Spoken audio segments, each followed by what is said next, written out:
Tu as déjà dû remarquer qu'en photo, il y a énormément de termes techniques, un nouveau vocabulaire qui est super compliqué, des mots qui ressemblent à des parties du corps humain ou des mots que tu n'as jamais entendus. Alors franchement, on va pas se mentir, c'est facile de s'y perdre avec tout ça. Mais rassure-toi, aujourd'hui je te crée une petite vidéo que j'aurais aimé, que j'aurais même adoré voir à mes débuts, qui va te permettre en fait de te faciliter la compréhension de tout ce vocabulaire un peu compliqué pour qu'il devienne un peu plus facile pour toi à comprendre.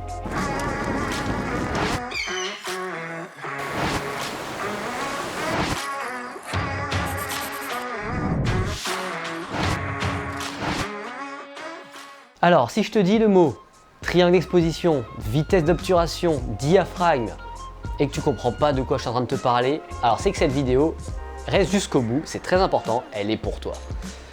Voilà, à la fin de cette vidéo, tu n'auras plus aucun problème avec tout ça, ça te sera un jeu d'enfant, tout ce que je suis en train de te raconter, tu diras « Ah, mais oui, j'ai compris, je sais de quoi il parle ». Donc en gros, si tu es débutant en photo, même si tu es pro mais que tu n'es pas à l'aise, tu reprends, tu as besoin de quelques bases, n'hésite pas à regarder, cette vidéo je l'ai faite spécialement pour toi, donc n'hésite pas à me dire ce que tu en penses. Avant qu'on débute, ça serait super cool si tu pouvais me rendre un petit service, que tu ailles rejoindre ma page Instagram et que tu t'abonnes. Tu vas voir toutes mes photos, tout ce que je suis capable de faire, voilà, je t'en dis pas plus. Alors l'ouverture, c'est le paramètre qui va te permettre d'ouvrir plus ou moins grand le diaphragme. Il va laisser passer plus ou moins de lumière à la manière d'un trou dont tu as le pouvoir d'agrandir ou de rapetissir. Plus il est grand, plus de la lumière rentre, et à l'inverse, plus il est petit, moins il y en a qui passent. L'ouverture s'exprime en f/ un chiffre, comme par exemple f/16.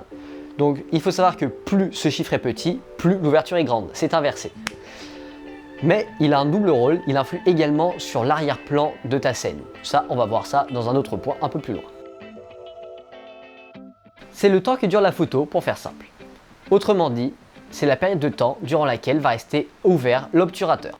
Si la vitesse est rapide, tu seras en mesure de figer tous les mouvements de ta photo. A l'inverse, si l'obturateur reste ouvert une longue période, on parle de vitesse lente. Et à ce moment-là, tous les objets en mouvement vont créer un flou de déformation. Alors les ISO vont te permettre d'augmenter la sensibilité de ton boîtier à la lumière. En gros, si tu as besoin de plus de luminosité sur une photo, tu vas augmenter tes ISO pour booster la luminosité. Pour te résumer un peu mieux, c'est un peu comme un générateur de lumière artificielle, mais trop augmenter les ISO va dégrader ta photo et va faire apparaître un truc dégueulasse qu'on appelle le bruit numérique.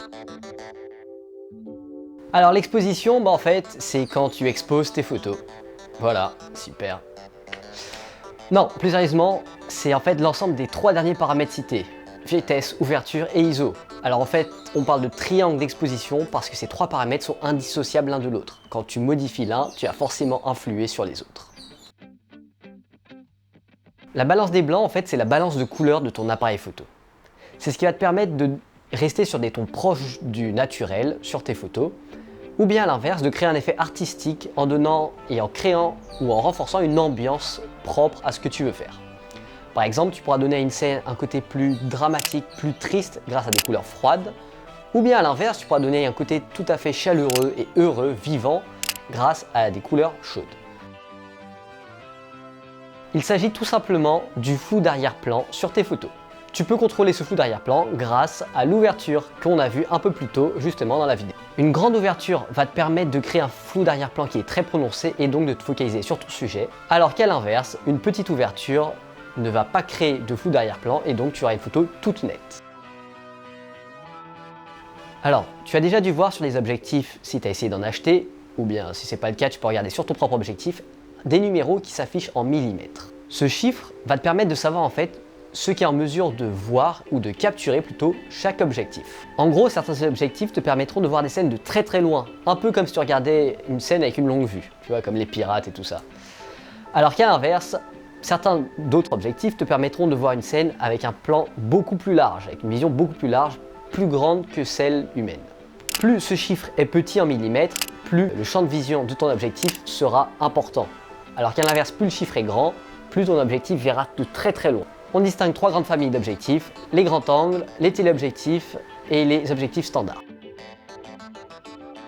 Alors généralement, même si on ne fait pas de photos, on a déjà entendu parler de ces termes, donc on a déjà une idée de ce que c'est. Par exemple, là, je te montre une image avec du grain. Tu es d'accord avec moi? Eh bien si c'est le cas, tu as tout faux et je t'ai bien eu. En fait, ce que tu vois, c'est du bruit numérique. La définition entre les deux est assez similaire. Mais en fait, il y a une petite différence entre les deux, c'est que le bruit numérique est lié uniquement à la photo numérique, comme son nom l'indique. En fait, c'est une distorsion, comme un défaut, qui est lié uniquement au numérique. Alors qu'à l'inverse, le grain lui est relié à la photo argentique. C'est plutôt une texture qui va donner vie à tes photos, c'est quelque chose de cool, tu vois. Et c'est un effet qu'on peut reproduire sur des logiciels, comme Lightroom par exemple. Bref, en gros, le grain, c'est quelque chose de cool et d'esthétique, alors qu'à l'inverse, le bruit numérique, c'est nul, on n'en veut pas.